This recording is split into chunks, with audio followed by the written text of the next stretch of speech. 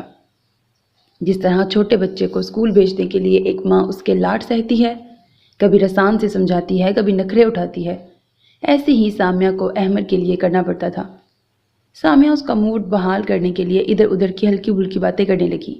یہ بھی اس کے فرائض میں شامل تھا۔ آپ نے کچھ نہیں کھانا؟ سامیہ نے انہیں اچاٹ سے انداز میں کھاتے دیکھ کر پوچھا۔ نہیں، بس چائے بنا دو۔ ایک لقمہ لے کر اس نے ہاتھ کھینچ لیا۔ پھر سامیہ کو خود ہی خیال آیا کہ وہ رات دیر سے گھر آیا تھا اور باہر ہی نہاری کھا کے آیا تھا، اس لیے اسے کھانے کی طلب نہیں ہو رہی۔ سامیہ کھا کر اٹھی اور اس کے لیے چائے بنانے لگی۔ احمد بیدار تو ہو چکا تھا، پھر سستی مگر ابھی باقی تھی۔ اس نے دونوں ہاتھ میز پہ رکھ کر ان پہ اپنا سر رکھ دیا۔ تھوڑی دیر بعد سر اٹھایا تو اس نے بھرپور استحقاق بھری نگاہ سامیہ پہ ڈالی، جو اس کے احساسات سے بے خبر اس کے جانب پشت کیے سخت سردی میں بنا سویٹر کے مصروف عمل دکھائی دے رہی تھی۔ احمد اپنی جگہ سے خاموشی سے اٹھا اور اپنے شانوں پہ پڑی گرم چادر اتار کر پیچھے سے سامیہ کے شانوں پہ ڈال دی، پھر اسے دونوں بازوؤں میں لپیٹ دیا۔ چادر کے ساتھ گویا سامیہ بھی بازوؤں کے حلقے میں آ گئی۔ یہ کیا ہو رہا ہے؟ سامیہ نے کھنکھار کر برہمی سے پوچھا۔ ایمان والوں کا خیال رکھا جا رہا ہے۔ اس نے پیچھے سے اس کے شانے پہ تھوڑی ٹکاتے ہوئے سرگوشی کی۔ میرا خیال ہے ایمان والوں کو اس کی ضرورت نہیں ہے، بے ایمان اپنی جگہ پہ چلے جائیں تو بہتر ہوگا۔ شوہر کو خوش رکھنے والی بیویاں جنت میں جائیں گی، وہ مسکرا کے بولا۔ اور بیویوں کو تنگ کرنے والے کہاں جائیں گے؟ وہ برہمی سے گویا ہوئی۔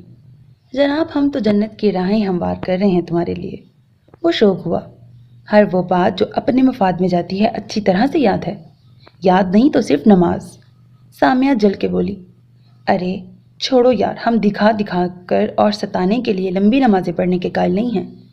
اس نے سامیہ کی عشاء کی نماز پر چوٹ کی۔ اللہ اللہ جناب کی دینداری۔ سامیہ اس کے حلقے سے نکل کر ہاتھ دھوتے ہوئے بولی۔ ذرا دعائے قنوت تو سنائیے۔ سامیہ نے مسکرا کر بر وقت چوٹ کی۔ احمد تل ملا ہی تو گیا۔ جناب کو کچھ زیادہ ہی غرور نہیں ہے اپنی عبادت پر؟ وہ ایڑیوں کے بل گھوما اور اس کی چٹیا مڑوڑ کر پوچھا۔ چٹیا کی لمبائی وہ ہاتھ پر لپیٹتا چلا گیا، یہاں تک کہ سامیہ کا سر پیچھے کی طرف ڈھلک گیا۔ اب بولو، کیا کہہ رہی تھی؟ وہ خشمگی نگاہوں سے اسے گھورتے ہوئے بولا۔ صبیح چہرہ، روشن آنکھیں، گلابی گال، انابی ہونٹ۔ اچانک ہی اس کی نگاہ اور نیت کا بدلنا فطری عمل تھا، جسے سامیہ نے بڑی سرعت سے محسوس کیا۔ ابھی وہ کچھ مزید پیش قدمی کرتا کہ سامیہ اس کے حصار سے نکلی۔ کہتے ہیں کہ رمضان کی چاند رات کو شیاطین زنجیروں میں جکڑ دیے جاتے ہیں، مگر افسوس آپ کھلم کھلا پھر رہے ہیں۔ سامیہ نے سلگتی نگاہوں سے احمد کو گھور کے کہا۔ کہتے ہیں حوریں جنت میں ملیں گی، مگر تم دنیا میں کیسے آ گئی؟ وہ اسی سرمستی میں دوبارہ اس کی طرف بڑھا۔ ایک قدم بھی آگے بڑھایا نا تو میں آخری عشرے میں موتقف ہو جاؤں گی۔ اس نے گھبرا کر دھونس دی۔ وہ کیا ہوتا ہے؟ احمد چونکا، ٹھٹکا، پھر رک گیا، جیسے ہوش میں آ گیا تھا۔ آپ کا سر، سامیہ جل کے بولی۔ میں اعتکاف میں بیٹھ جاؤں گی۔ اس نے واضح دھونس دی۔ اوہ اچھا، وہ کہا مار کے ہنس دیا۔ سامیہ کو اس کی اس حرکت پر دیوانگی کا گمان ہوا۔ میری اجازت کے بغیر تم اعتکاف میں نہیں بیٹھ سکتی، اور جو بیٹھ گئی تو تمہارا اعتکاف قبول نہیں ہوگا۔ وہ اترایا اور سامیہ کو چڑھایا۔ مجھے معلوم تھا آپ کو یہ بات ضرور معلوم ہوگی، چاہے اعتکاف کا علم ہو یا نہ ہو، وہ کلس کے بولی۔ احمد اپنے استحقاق پر ہنس دیا۔ آہا، خدا نے مرد کو کتنی برتری دی ہے۔ اس نے مسکراتے ہوئے گہرا اطمینان بھرا سانس لیا۔ شکر ہے خدا نے مجھے مرد بنایا ہے، عورت نہیں۔ اس کی بات پر سامیہ نے شکر کا سانس لیا اور کچن سے باہر نکل گئی۔ برش کر کے اس نے وضو کیا۔ دور سے اذانوں کی آوازیں آنے لگیں۔ وہ جائے نماز پہ بیٹھی۔ بیرونی دروازہ کھلنے اور بند ہونے کی آواز آئی تو وہ سمجھی کہ احمد نماز فجر ادا کرنے چلے گئے ہوں گے۔ اس نے اطمینان سے فجر کی نماز ادا کی، پھر قرآن پاک کھولا اور ایک پارہ پڑھا۔ کچھ سستی سی محسوس ہوئی تو وہ قرآن پاک بند کر کے اپنے کمرے میں آ گئی، جہاں احمد دنیا و مافیا سے بے خبر سو رہا تھا۔ سامیہ نے اپنا سر ہی تو پیٹ لیا۔ اللہ تعالیٰ آپ کو ہدایت دے اور غفلت سے بچائے۔ وہ تھک ہار کر بستر میں پڑ گئی۔ سحری کے بعد وہ ضرور سوتی تھی، چاہے تھوڑی دیر کے لیے ہی، کیونکہ صبح اسے کالج پہ جانا ہوتا تھا۔ وہ تو شکر تھا کہ اس کا لیکچر تیسرا ہوا کرتا تھا، اس لیے وہ آسانی سے چلی جاتی۔ کمرے میں کھٹر پٹر کی آواز سے اس کی آنکھ کھلی۔ احمد آفس جانے کے لیے تیار ہو رہا تھا۔ اس نے کمبل ہٹا کر احمد کو دیکھا۔ وہ حشاش بشاش، بے حد فریش، صبح کی مانند نکھرا نکھرا دکھائی دے رہا تھا۔ گڈ مارننگ، احمد نے اسپرے کرتے ہوئے سامیہ کی جانب دیکھ کر کہا، اور اس کی ہلکی سی پھوار ڈالی۔ سامیہ نے برا سا منہ بنایا اور ہاتھ سے خوشبو کو ادھر ادھر کیا۔ صبح صبح یہ ناگواری۔ وہ مسکرا کر آئینے میں اس کا وجود دیکھتے ہوئے بولا۔ سامیہ خاموشی سے اسے دیکھتی رہی۔ ہلکے آسمانی قمیص شلوار میں اس کا سراپا کس قدر دلکش لگ رہا تھا۔ جانے وہ کیا سوچ رہی تھی کہ غیر ارادی طور پر ستائشی تاثر اس کی آنکھوں میں امٹ آیا، جسے احمد نے بہت سرد سے محسوس کیا۔ رشک آ رہا ہے نا خود پر؟ وہ اترایا۔ سامیہ نے نفی میں گردن ہلائی۔ احمد کا منہ بن گیا۔ تو پھر کیا سوچ رہی ہو؟ وہ ہیئر برش کرتے ہوئے بولا۔ اس کے چہرے پر آسودگی اور آنکھوں میں چمک تھی۔ مرد ہونے پر شکر ادا کرتے ہیں، مسلمان ہونے پر نہیں، کہ خدا نے ہمیں مسلمان بنایا ہے، اور سب سے بڑھ کر اپنے آخری نبی صلی اللہ علیہ وآلہ وسلم کی پیاری امت میں ہمیں پیدا کیا، اپنی پاک اور مقدس کتاب ہم پر نازل کی، ہماری بخشش اور بھلائی کے لیے، اپنی نمازوں کا تحفہ دے کر اپنے قرب کی آشنائی سے نوازا، اور ہماری نجات کے لیے ہمیں روزوں کی لذت دی۔ کیا ان نعمتوں کا شکر ادا کیا ہے آپ نے کبھی؟ میں تو دن رات خدا کے حضور شکر ہی کرتا ہوں، اور ان نعمتوں کے علاوہ یہ شکر بھی کہ خدا نے مجھے نبی کریم کے زمانے کی عورت عطا کی۔ وہ اپنی بات کہنے سے مطلب رکھتا تھا، موضوع کی سنجیدگی کی پرواہ کیے بغیر۔ سامیہ نے برہمی سے اسے دیکھا۔ میرا مطلب ہے ایسی پاک دامن، باحیا، با کردار عورت جیسی اس زمانے میں ہوا کرتی تھی۔ اس نے وضاحت کی۔ ہر موضوع قابل تصدیق نہیں ہوا کرتا۔ سامیہ سنجیدگی سے بولی۔ اچھا، اللہ تعالیٰ مجھے معاف کر دینا، میرا مطلب یہ نہیں تھا کہ مجھے تو نے ایسی عورت عطا کی جو اپنے شوہر کے ایمان پر چھینٹے مار مار کر ترکاریوں کی طرح تازہ کرتی رہتی ہے، جیسے وہ پھیری والا کرتا ہے۔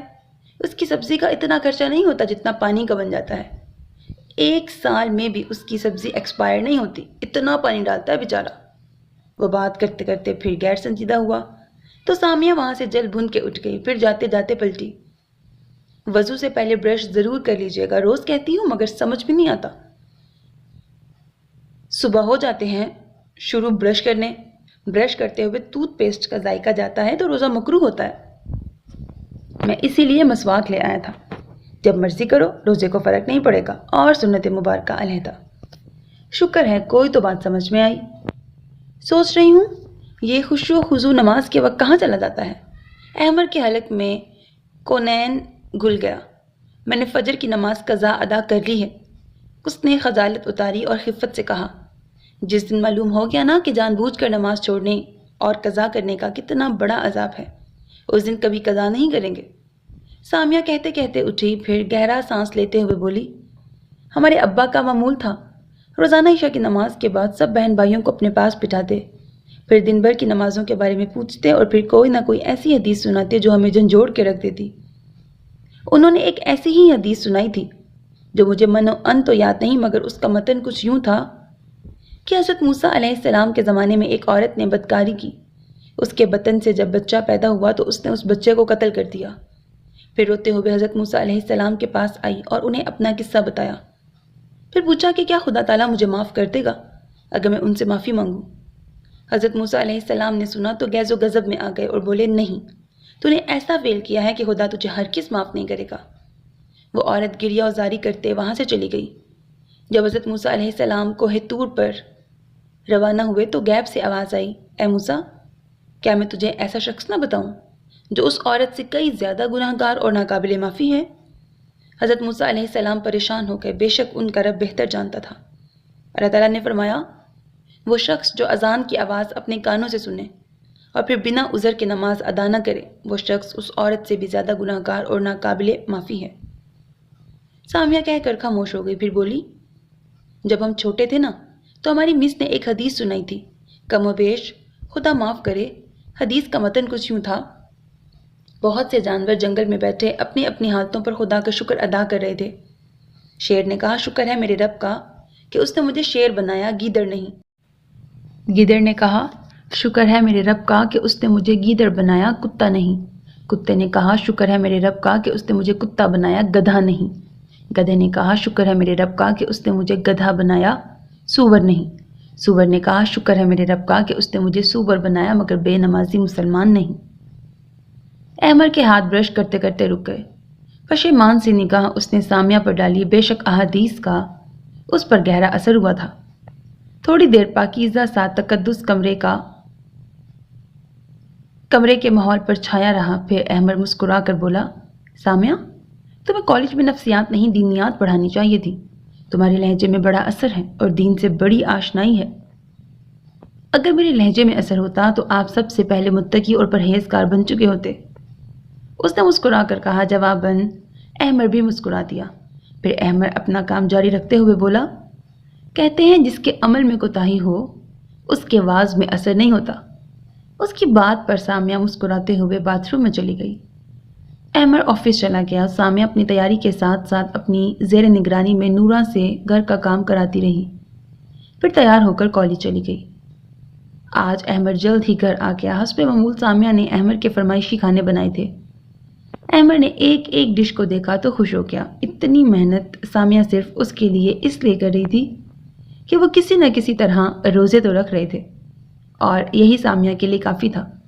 ایک دو بار ایسا بھی ہوا تھا کہ تھکان کے باعث سامیہ نے مختصر دسترخوان تیار کیا تو احمر کا منہ بن گیا۔ مجھے دل سے اس نے روزہ کھولا اور پھر اگلے دن روزہ نہ رکھنے کی باتیں کرنے لگا۔ ناچار کبھی سامیہ کو اسی وقت کھانا بنانا پڑا اور کبھی سحری کے وقت بمشکل تمام منتیں کر کے اس کو روزہ رکھوانا پڑا۔ کس قدر دوہری مشقت کرنی پڑ رہی تھی اسے کہ وہی جانتی تھی۔ آج تمہاری احادیث کا مجھ پر اتنا گہرا اثر ہوا کہ میں نے تمام نمازیں وقت پر خشوع اینڈ خضوع کے ساتھ ادا کی، احمر نے خوش ہو کر بتایا۔ سامیہ مسکرا دی، پھر دسترخوان پہ بیٹھتے ہوئے بولی، فکر نہ کیجیے، آزمائش کا وقت تو افطار کے بعد آئے گا۔ یار کیا کروں؟ فجر اور عشاء کی نماز پڑھتے وقت سستی سی آ جاتی ہے۔ وہ بے بسی سے مگر سچائی سے بولا، ابا کہتے تھے منافق پر فجر اور عشاء کی نماز بھاری ہے۔ سامیہ نے سکون سے کہا۔ احمر نے خوف زدہ ہو کر دونوں ہاتھ سامیہ کے آگے جوڑ دیے۔ خدا کے واسطے ابا نامہ نہ چلا دینا، میں پہلے ہی خوف زدہ ہوں، اوپر سے تم نے ڈرا ڈرا کے ہلکان کر دیا ہے مجھے، اس نے معصومیت سے کہا۔ سامیہ مسکرا دی۔ ویسے اچھا نہیں ہوتا کسی مسلمان کو اتنا ڈرانا۔ وہ مزید بھولا بنا۔ سامیہ ہنستی چلی گئی۔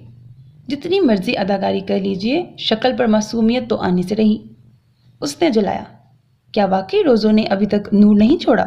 میں تو روزے رکھ رکھ کے دبلا ہو گیا ہوں۔